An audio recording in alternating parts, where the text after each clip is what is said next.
adate awake dhewe mbagekne. Ayo to sowan ning pendopo kono. Rasake ae. Kowe ngomong kowe rono arep nyritakne aku to arep kepele. Sampluk pisan kowe ora. Rasanono. Neng kono Anoman nyapa? Gareng bareng ning kene ae. Arep omong-omong wong pirang-pirang to pol-pole. Ora. Nyo tak kei 50 aja mung reno-reno.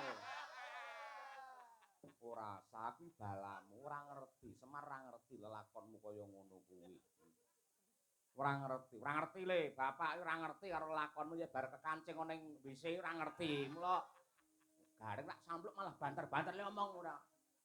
Sing lirih apa piye ngono ora. Wis rasa dorono, nganti gareng karo Petruk anek sing rono aja takon dosa. Ora tak ne amplop kowe. Kae anak-anakmu ndengaren tek ora ting jredul. Nggih, ngoten niku anggere udan ngoten niku mriki do kademen teng jero ngoten nika. Ngapunten nggih sinuwun. Ya, ora dadi apa. Aku jane kangen karo Bagong. Nggih, wau dalu nggih mboten panggih kula.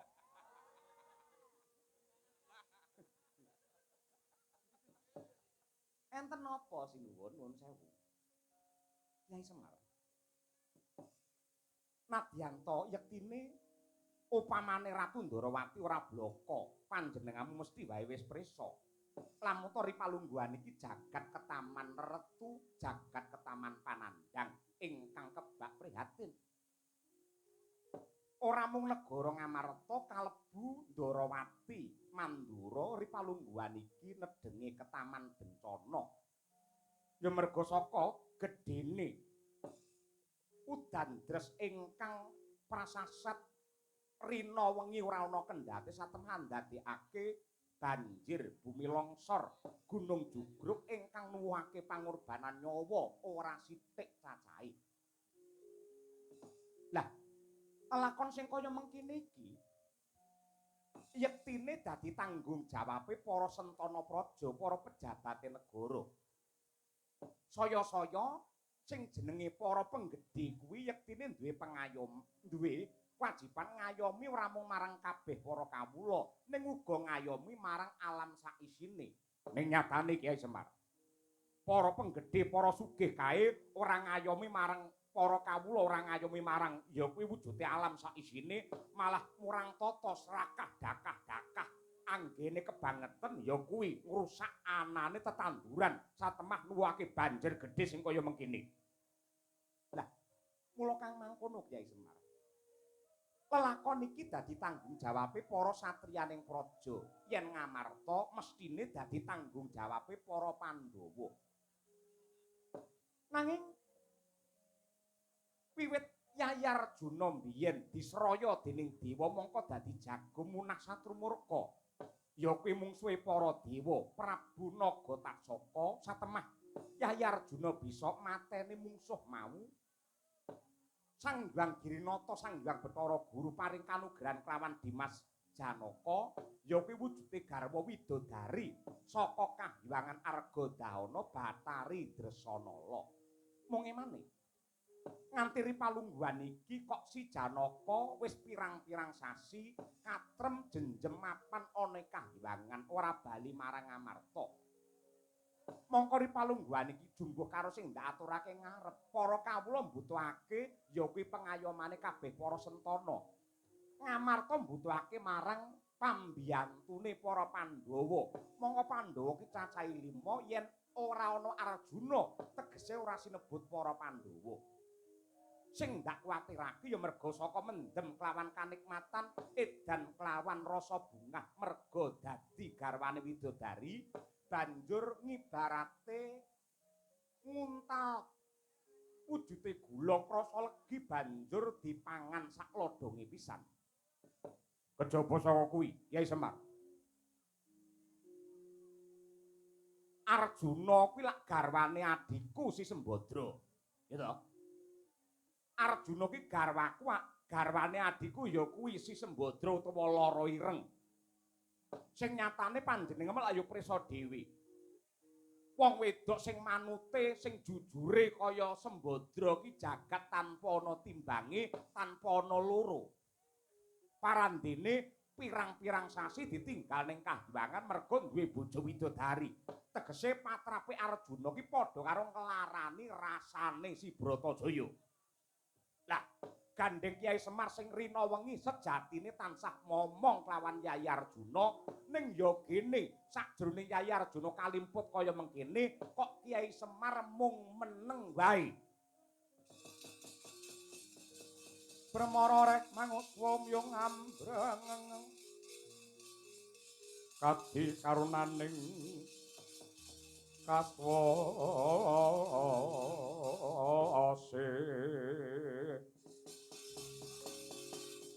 ning marga memalatkung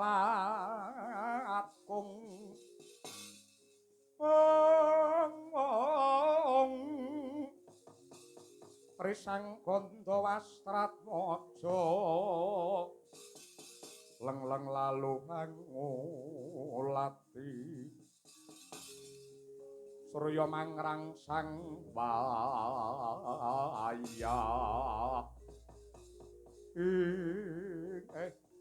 mbegegek ugek sadulita mbah Nuwun sewu sinuwun Prabu Ndarawati miwah sinuwun Prabu Mandura. Badhe kula wangsuli dawuh ndika setunggal mbaka setunggal nggih. Ingkang sepisan magepokan kalian prahara pepeteng ingkang nglimputi wonten negari Ngamarta mliginipun ngantos malembar dumugi Ndarawati miwah Mandura. Nuwun sewu. Caranipun pangeran tresnani dumateng titahipun nggih. Caranipun pangeran tresnani dumateng titahipun menika ora kok njur menungsa kala wau diumbar apa kang dadi kekarepane tansah dikabulake. Ning carane Gusti Tresna dumateng para titah menika mesti mawa cara pendadaran utawi ujian. Nuwun sewu monggo kula teliti ingkang kanthi permati. Utusaning Gusti menika racakipun lak nggih titah ingkang dipun tresnani kalian pangeran ning mang titeni mang teliti mang sinau pundi utusane pangeran ingkang sugengipun menika mulus lan kepenak lak mboten wonten. Rinten dalu tansah nampa pacoban lan pendadaran. Lan menapa to sebabipun kok menungsa niku dadak diuji kalih pangeran. Merga niku kangge ndewasakake kelawan jiwa kanggo ngandelake dumateng iman. Tanpa beda kaya bocah sekolah nika. Saka kelas 1 bakal munggah ana kelas 2 mesti wonten ujian. Ujian kala wau menawi siswa saged ngrampungaken satemah minggah wonten tataran ingkang langkung inggil. Lan nuwun sewu. Kula sampun niteni marambah makaping-kaping gandeng wong Ngamarta, wong Ndarawati, wong Mandura niku sampun dangu ngraosaken kamulyan. Biyen ki tentrem sakniki dadi tintrim. Kula pun niteni. Angger menungsa niku pinaringan nugraha kalih Gusti. Mesti bakal bareng kalih tekane ujian. Wong niku yen nampa bondo mesti bareng kalih tekane coba niku mang titeni. Angka kalih magepokan kalian bendara kula Raden Arjuna ingkang katrem jenjem mapan wonten Kahyangan Argadahana mang anggep bilih lirwa ing sesanggeman anggenipun dados satriya lan ugi ngayomi dumateng keluarga ing Madukara. Nuwun sewu. Jagat ingkang kebak panandang menika mbetahaken pepadang. Menawi saking pantropong kula, saking panggreba kula. Niki garwanipun Raden Arjuna nenggih Bathari Dresanala menika nedeng bobot utawi nggerbini. Menawi sinurung donga pangesti niki mangke badhe dados lantaran wiji sejati ingkang dadi srana tentreme wong sak jagat raya sinuwun.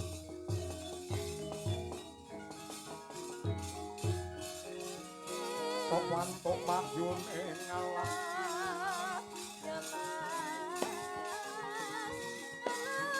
yo gemilang mangolah ngelmu bangkit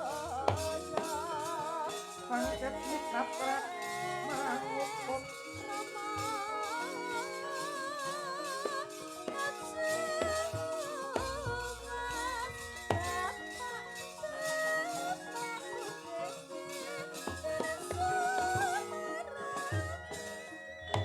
mila saking menika kula suwun sinuwun Mandura sampun kesangeten anggenipun klepataken dumateng Ndara kula Janaka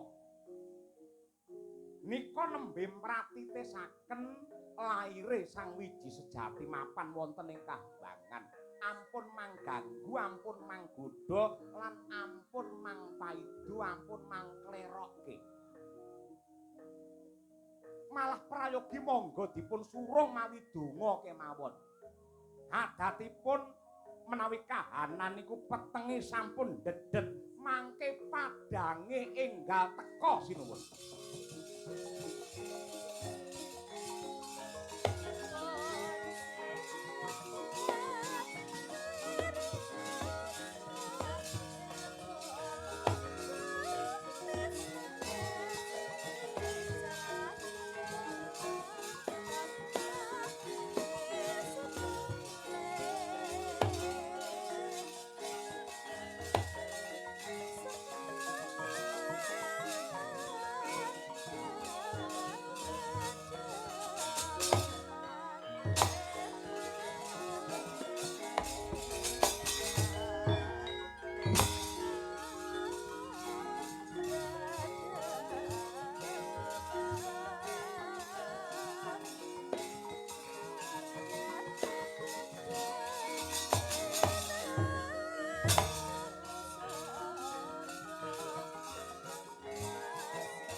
Sanyatane bonceng seret winangun boten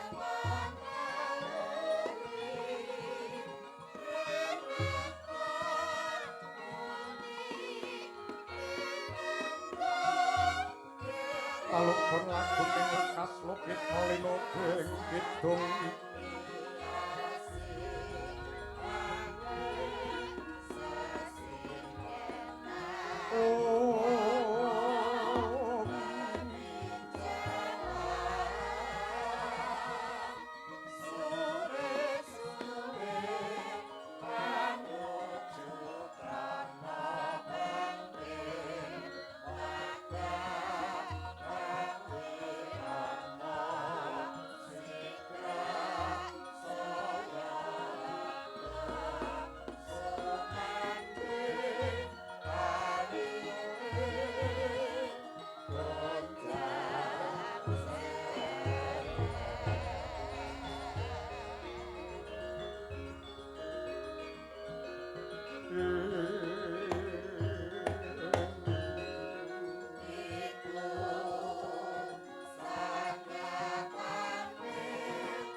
Kadaran hamomor memangun manah rahayu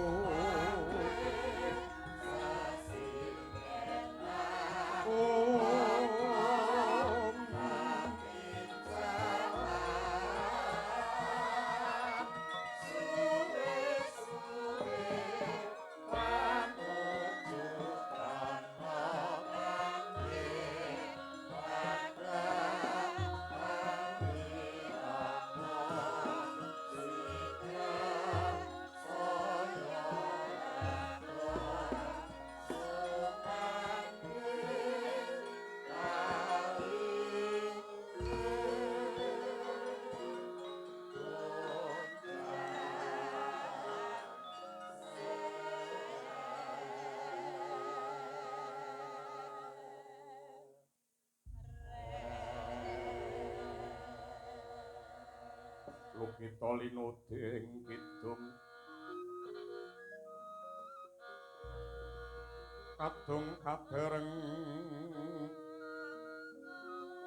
amomong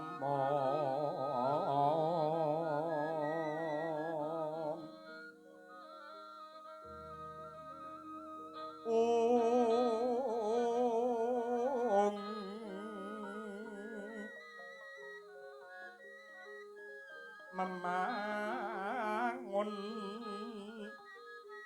manah rahayu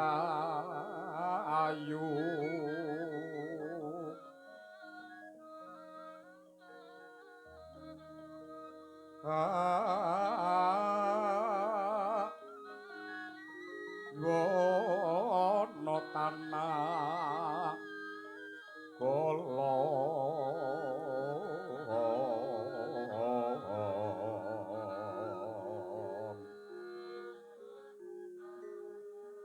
kumulung manadu koro karna niro mangapus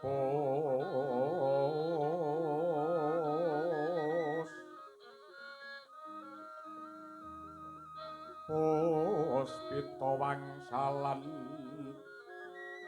semon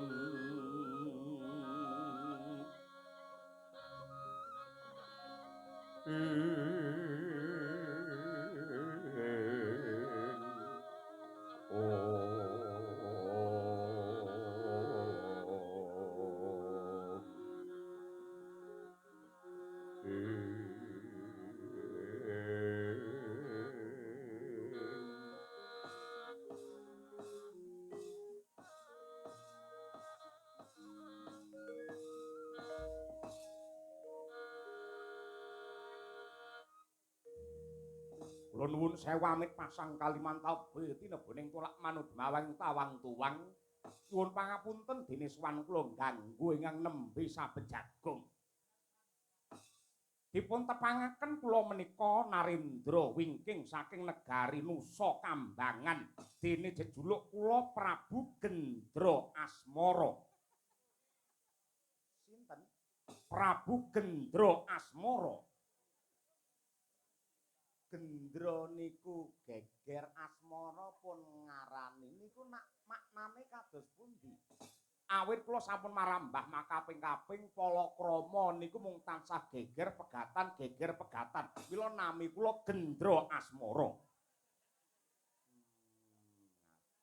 Kula ingkang dipun sepuhaken wonten Karang Kadempel nami kula pun Semar. Nggih kula ngertos tenggen kula gambar jenengan kathah. Masa? Nggih, dadi pamong. Mboten, mergo nggih toko emas sampeyan niku gambare. Wong wedok-wedok kali jenengan apal kabeh angger dijak dolan ning ngene toko emas Semar, senenge mboten umum.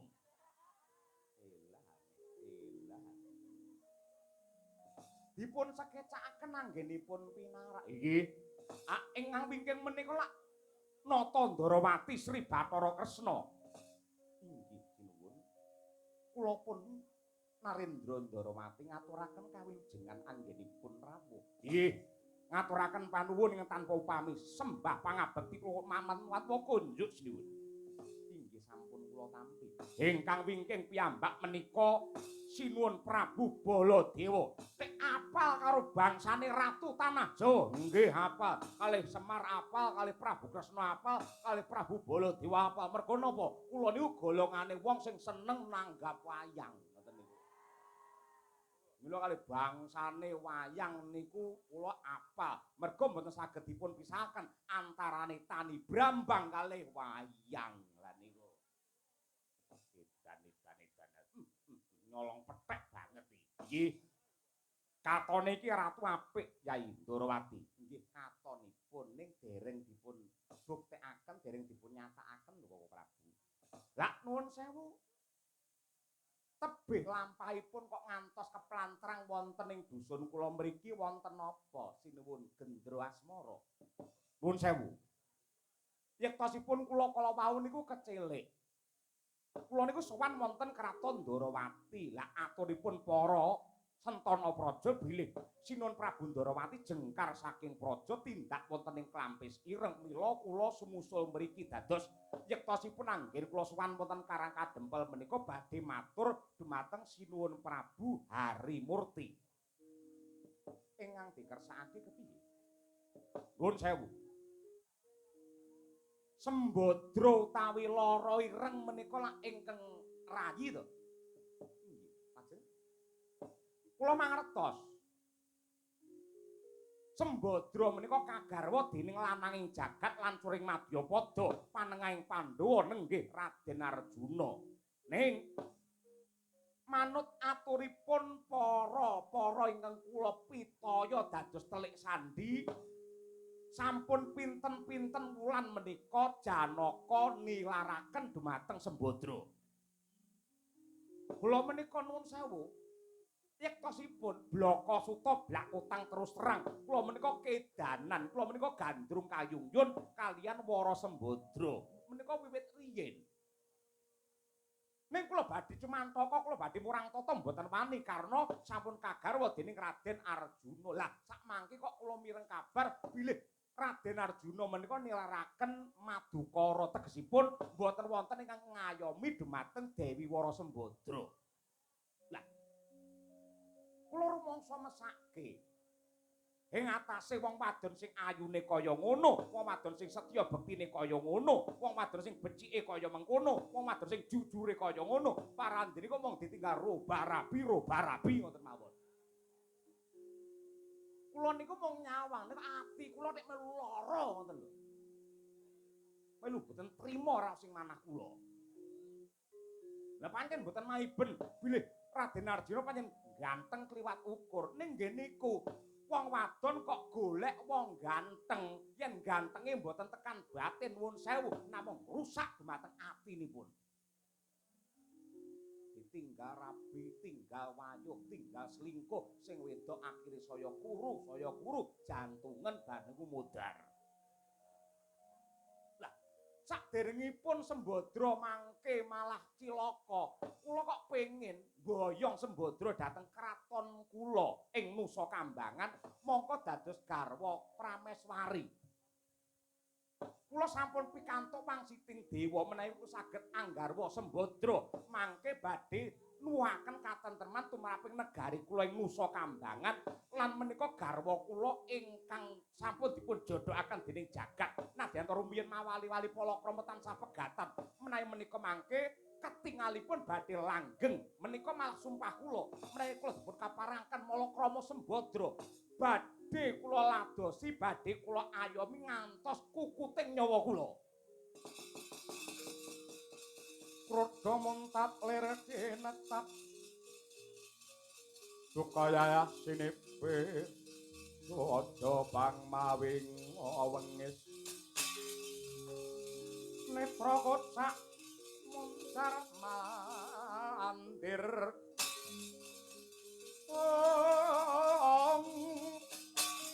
Kitep nyomang olok kro Raupan branang kaya kembang borawari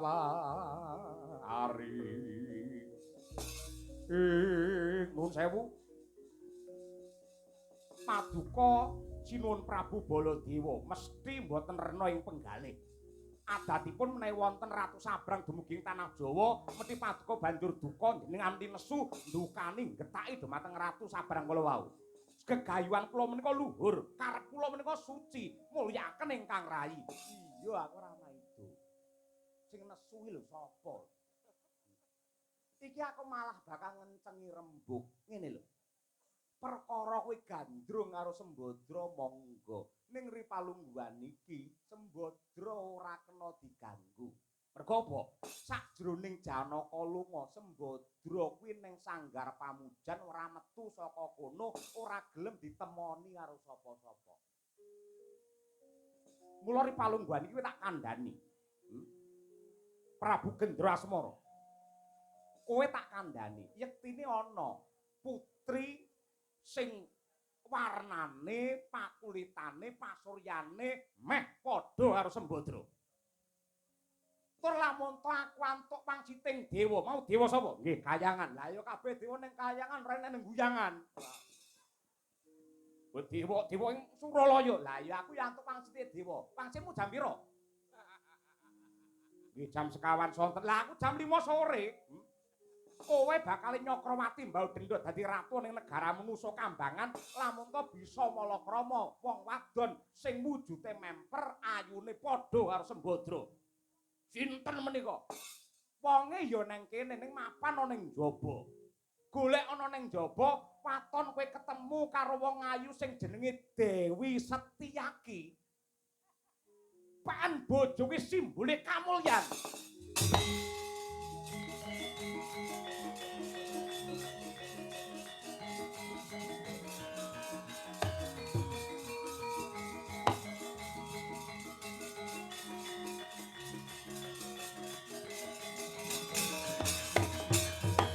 Akhirnya kok mboten kepenak raos sing manah kula. Kok mboten penak. Sinten? Setyaki. Setyaki aja-aja niku mangke wong lanang lho. Aku kuwi sing ngerti saben dina kuwi wong wadon. Titenane ning kene nganggere jenenge kok ngangge O kuwi lanang, yen ngangge I kuwi wedok. Semar Badranaya lanang. Sri Bathara Kresna lanang, Baladewa lanang. Yen ana wong sing jenenge siji ya kuwi Setyaki, loro kok Supi. Kuwi wedok, ngerti ora? Wong Jawa ki anggere I kuwi wedok. Lah aku sing wong Jawa mak paido karo piye? Saestu menika. Iya. Golek ana wah kuwi ayune kliwat ukur nggih rebutan karo wong pirang-pirang. Wulune diwut-diwut. Lho, aja-aja mangke enten brengose lho. Sing digolek lak sing kuwi to. Golek ana selak diplok wong engko. Wis paten dawuh Dewi Setyaki. Yo.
Kula kinten lek badhe duka.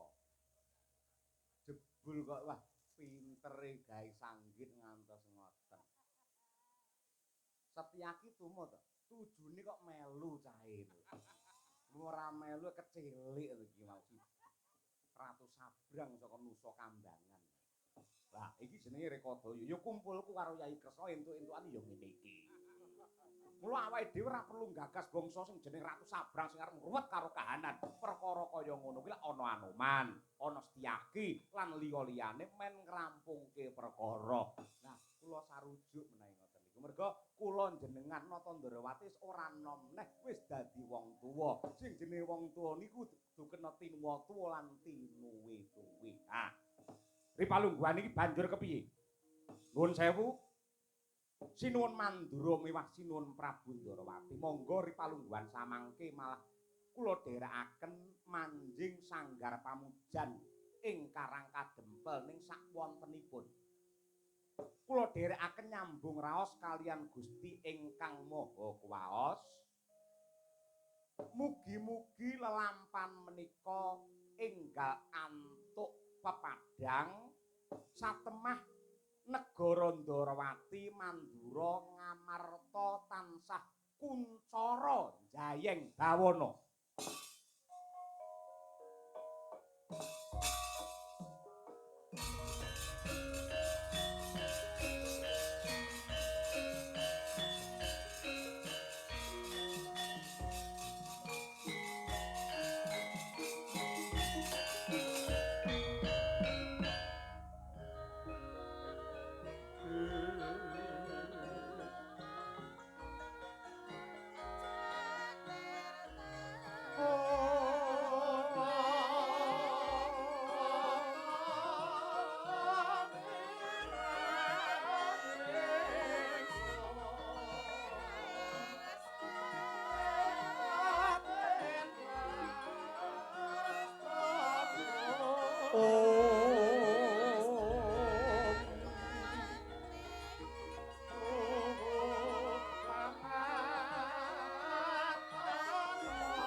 Samara pamoring suksma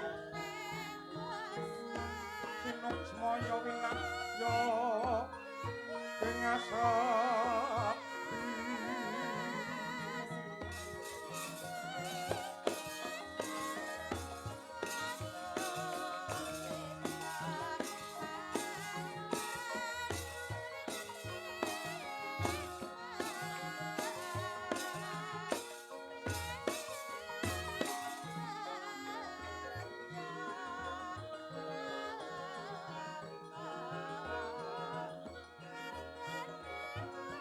Jeneng pentelenging kalbu pambukaning waro